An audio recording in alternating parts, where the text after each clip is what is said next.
Hi, it's Luke Bowman. Welcome to my video lesson for the piano solo from Cory Wong's track Meditation. Don't panic when I say piano solo. I've actually had a go at transcribing this for guitar, so you are in the right place.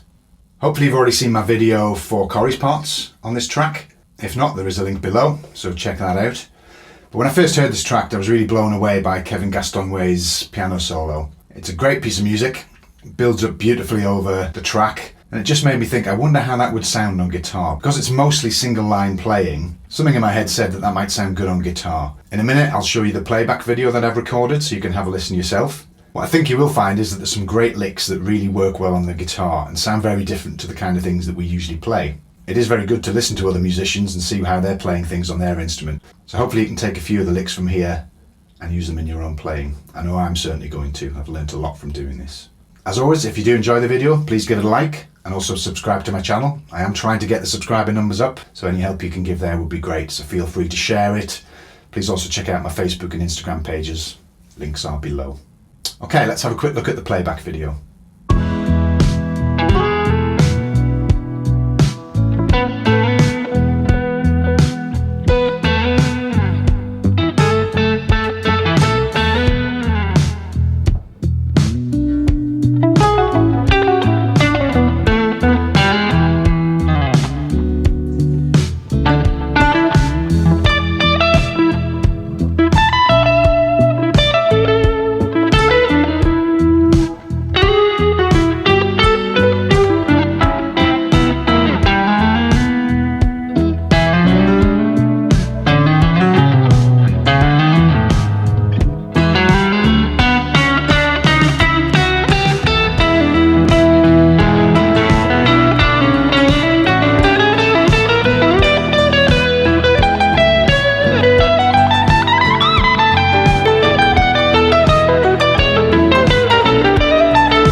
You can probably tell at the end of that by my expression that I was quite pleased to get that take, and I think that was about take number 22.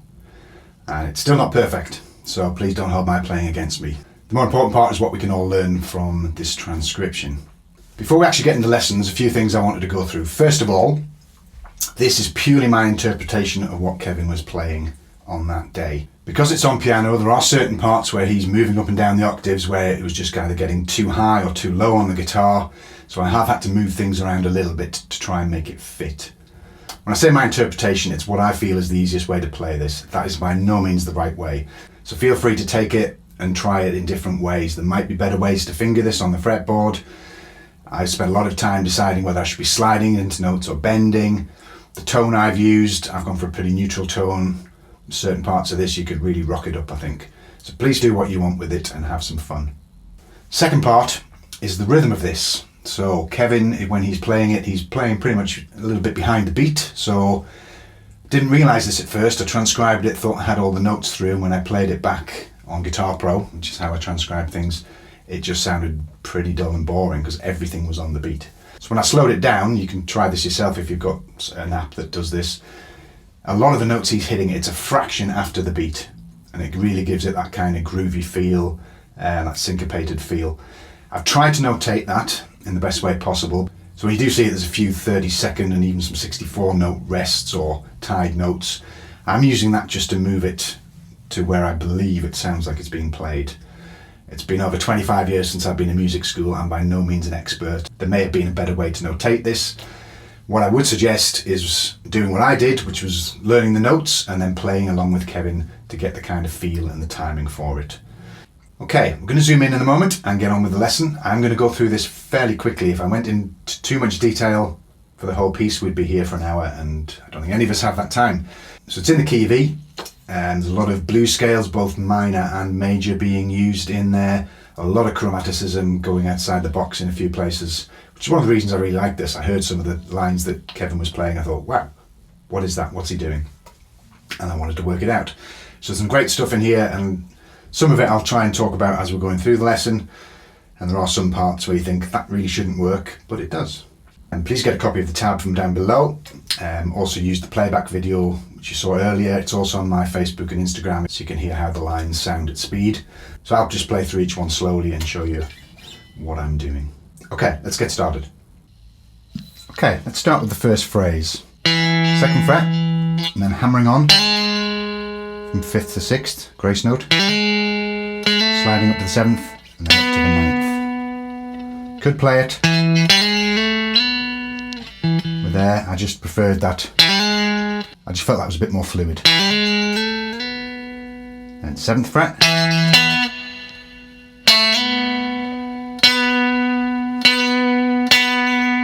Okay, so a lot of 9th fret on your D string there. What I would do is listen to how Kevin's playing that and the dynamics he's getting it in. There's some very soft notes, there's some very loud notes.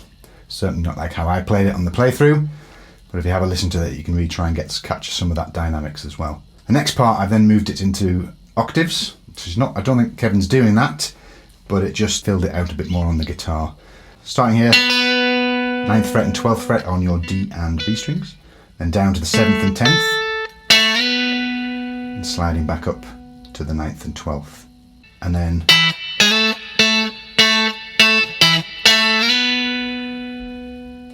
again, it's all octaves. 7 and 9 on your A and G, 7 and 10 on your B string, but I'm actually sliding in from a fret below. There's a grace note. Staying on that 4 times, back to the 7 and 9, and then back to the 7 and 10, and then sliding up to finish off 9th fret and 12th fret on your D and B strings. Next part is a nice little lick.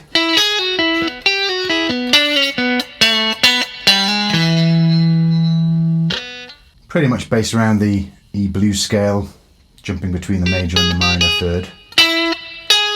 So 9th fret G string, 9th fret B string, pull off to your 7th fret, 9, 9 on your G and B, and exactly the same but 8th fret this time, so the minor 3rd.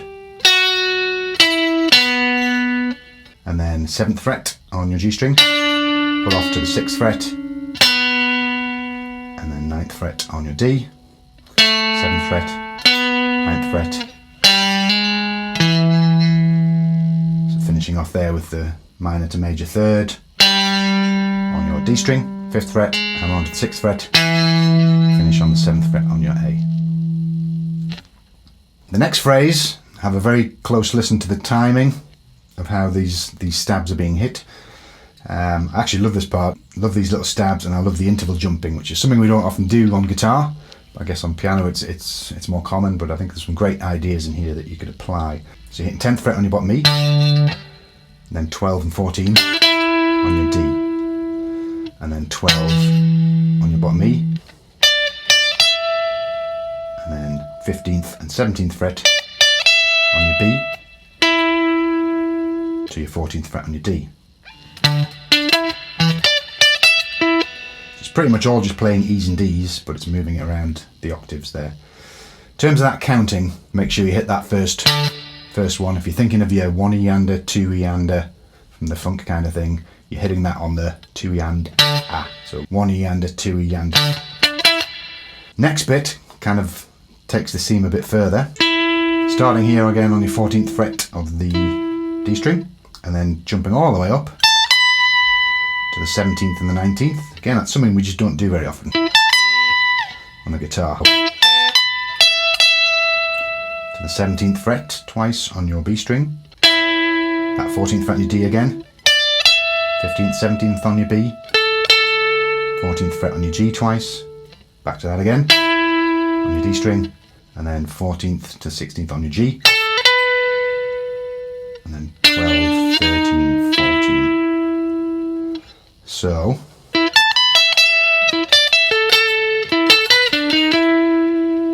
I really like that lick. I think it really works, and something I'll be trying to put into some of my playing. In the next part, G string, 11, 12, 13, very quick. And then back to the 11th, 14th on your D,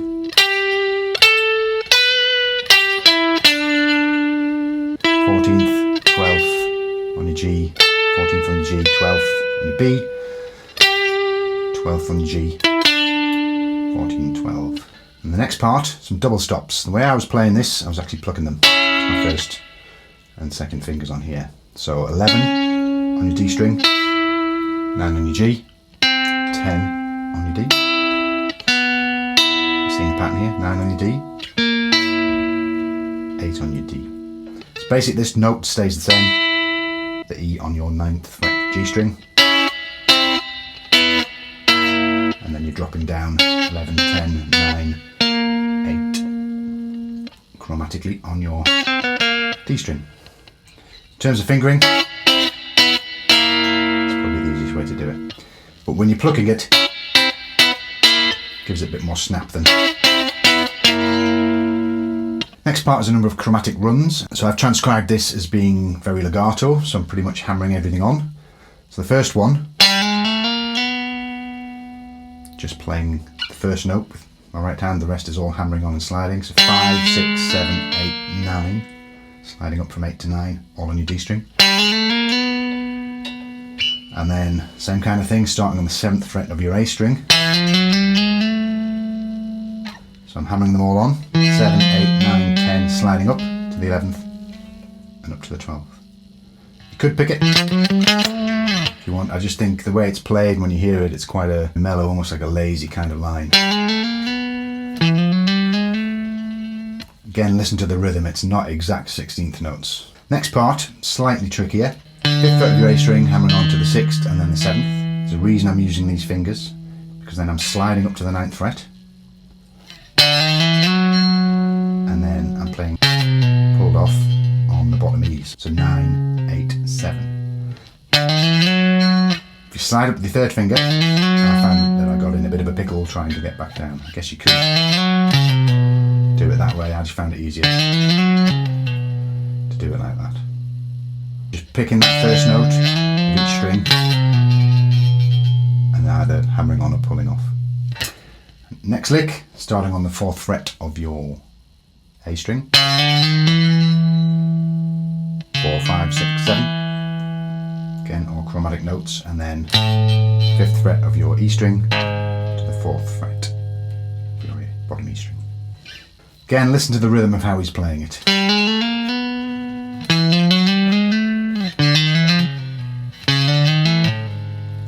Something like that. Okay, next part is the first kind of build up where we start getting going with the drums. It starts again with another chromatic line. So you start with the 7th fret on your A string, 4th fret on your D, and hammering on 4, 5, 6, 7. And then moving up to the 9th fret, 6th fret of your G, 7th fret, 8th fret, 9th fret, 7th fret of your B, 8th fret, and then the 10th fret before we go into the next lick. So next part, we start off on the 9th fret, pull off to the 7th fret of your G string and hammer back onto the 9th fret of your G string. Again, I'm using my 4th and 2nd fingers for this, because I'm then going to hit the E here on your 7th fret A string and then back up to the E on your G string, 9th fret. So, and I'm keeping this free because I'm then going to go 7th fret, 6th fret on your D string, back up to the 9th again, and then 9th fret on your D, 9th fret on your G. So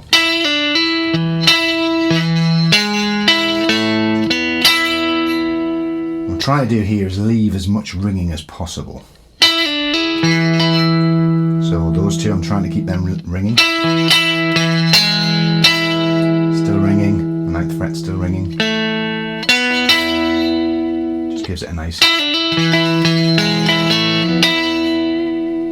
Next part, 7th fret on your G, pull off to the 6th fret on your G, then slide up to the 7th fret, hammer onto the 9th fret, 7th fret of your B, 7th fret of your G. Next bit is a bit tricky, partly because of the speed, but also the fingering that's going on. A lot of chromaticism again. So B string, 8, 9, 10, and then 9 on your G. Again, I'm fingering this deliberately, because I've come from here.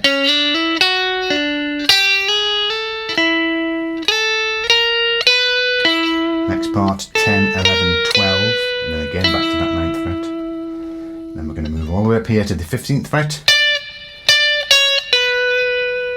15th fret on your B, twice, 14th fret, 12th fret, down to the 14th fret here on your D string. Basically we're using this E note as a bit of a pedal again.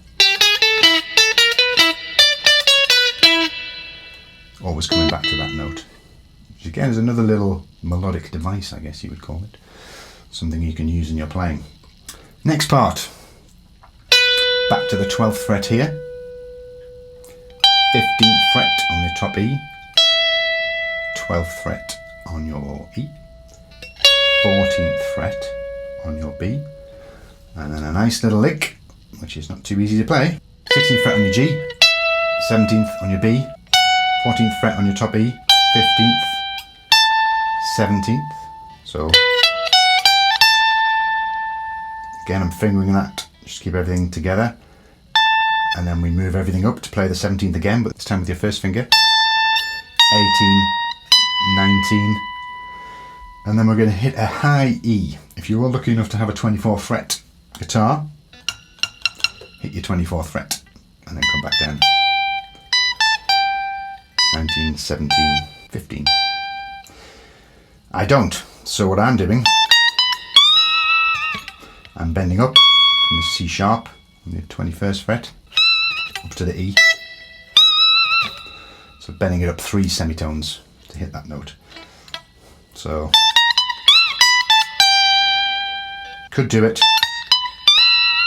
from your 22nd fret, just bend it up 2 semitones. And that's exactly why I didn't do it. I found it was just a bit too far to go. It's a very fast lick, you don't have much time to do that. To get up there and then back down again. It's so quick, I don't think anybody's ever going to shout if you don't perfectly hit that top E, as long as it's close.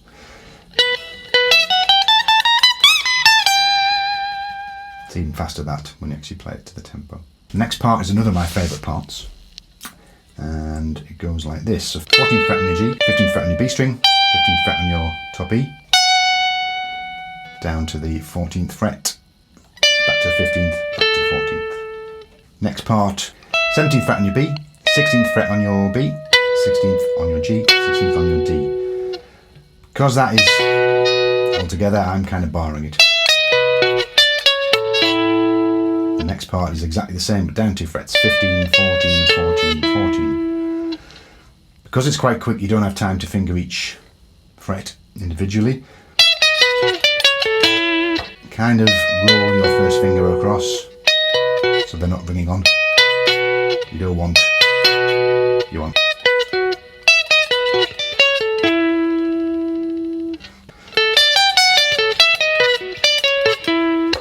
So the rhythmic timing of that really works, and then we end up with another chromatic run.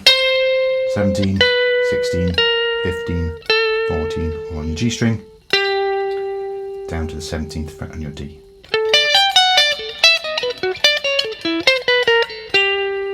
Okay, now we get into the really fun stuff as it gets a bit more challenging. So this next lick, remember we finished off down here. We're going to go. So 15th, 16th, 17th on your B, and then 17th on your top E. So those 3 notes are very quick, hammer them on. And then 14th fret, so down the octave on your G string. And then 17th fret on your top E, 12th, 15th, 12th, 12th. And then we have a little 14th fret in G, just bend it up slightly. Kevin's actually playing 2 notes there. I couldn't exactly work out which were. I think it might be the B flat and B, but it's creating a very clashing sound. But just bend it up slightly to that B flat, and back down to the 12th fret, 14th fret, D, 12th fret D. Again, kind of following your E minor pentatonic. 14th fret A, 12th fret, 13th fret, 14th fret on your D. Little pause, tiny little rest there, and then 14th fret on your D and G. Again, I pluck that with my fingers. give it a bit more snap. So that part, the rhythm, play along with how Kevin's doing it. That's the way I had to do it. And even then I don't always get it right. If you've got an app to slow it down, it really does help. Goes something like that. The next part is another great little lick, which when I first did it I thought, that shouldn't work, but it does. So 13th fret, pull off to the 12th fret on your G. 15th fret, so an F, natural, pull off to the 12th fret of your D, so 14th fret on your A, 13th fret, 14th fret on your D, 14th fret on your A string, 12th fret on your D, 11, 15, 14. I'll stop it there because it kind of moves into the next one. So it's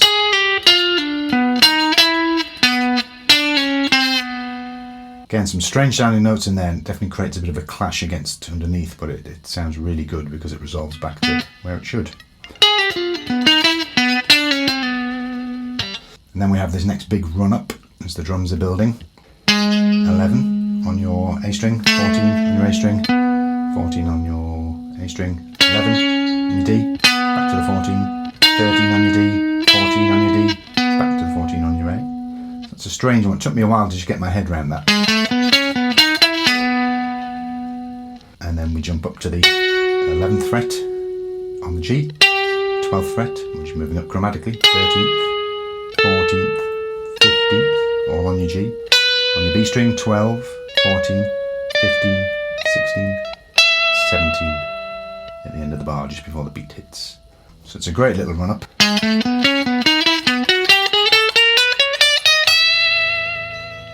When you listen to that, the way the drums and the music is all building, it really builds up to that kind of note at the end there. Okay, the next bar. In this little bit, Kevin is probably playing a few more extra notes, as he can do on the piano. So it's not as much single note stuff. It was difficult to get all that in a way that we could play it on the guitar, so I've kind of taken a bit of a liberty here and taken as much of it I can, but also just tried to rock it up because it really has built to this point in the song. So I've stuck a few bottom E's in just to rock it up a bit. So we're finished on that 17th fret in the bottom E, and then 9-9 on your D and G. And yeah, really give that some.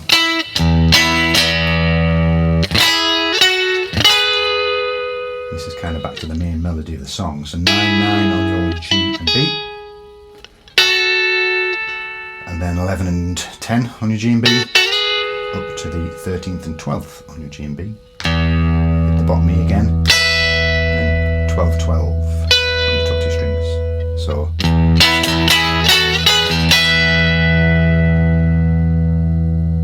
And then hit the 12 again. I kind of try and move fingers here. And then hit the 12 on your D string, back to the 12 on your top two, and then all together, I think I try and cut it all together, make sure you mute that G string. I think I was hitting the bottom one with my pick, and then the top two, plucking them with my fingers, the second and third fingers.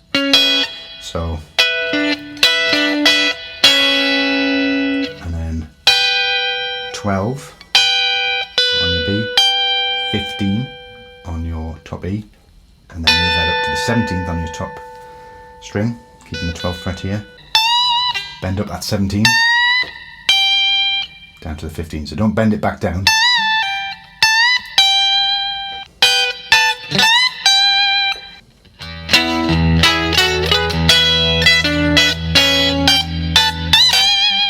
That's pretty much how it goes.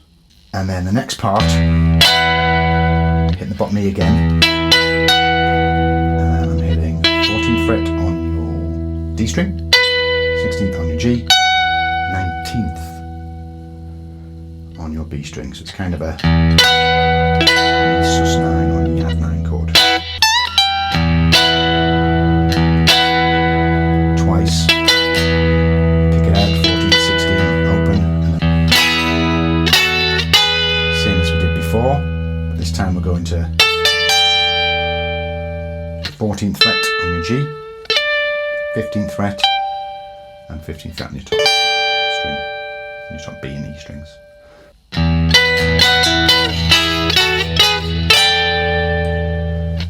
very immediately we're going into this next lick, which is another really cool lick. It starts on the 10th fret of your bottom E, 10th fret of your A, move up 12th fret of your A, 12th fret of your D, 12th fret of your G. This is quite quick again, so I'm kind of using that principle of using one finger and rolling it across the strings. Slight pause there, and then we slide your first finger up to the 13th fret and hit the 13th on your G, then the 13th on your A, then the 13th on your D, and then back to the G. So, and exactly the same at your 14th fret. So all together.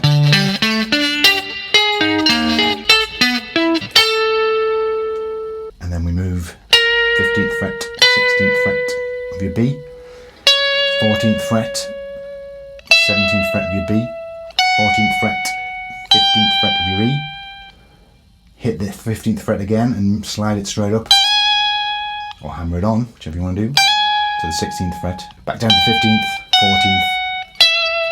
14th, 17th.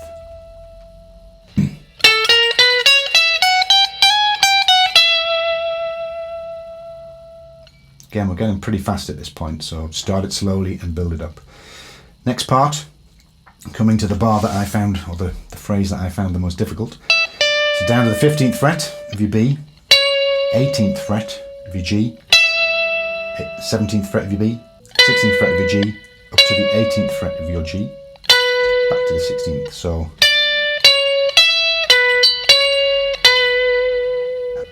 difficult part to move up to your second finger, I would say, on the 19th, and then we're going to go 22nd, 21st and 17th on your top E and pull them off very quickly. So next part, 17, 14, 17 on your B string, 16, 18, 16, 14. For these I'm pulling off and hammering on wherever possible. And then we stop on that 14th a bit. So what Kevin's playing here is very fast, and there's probably some extra notes put in there. Again, this is my interpretation to make this bar work. Then we finish off the bar down here, 16th, 14th on your A, up to the 14th on your D, 16th on your A, 17th, 14th, both on your bottom E, back up to the D, 14th, 16th, 14th, 16, 14, 16 on your A string.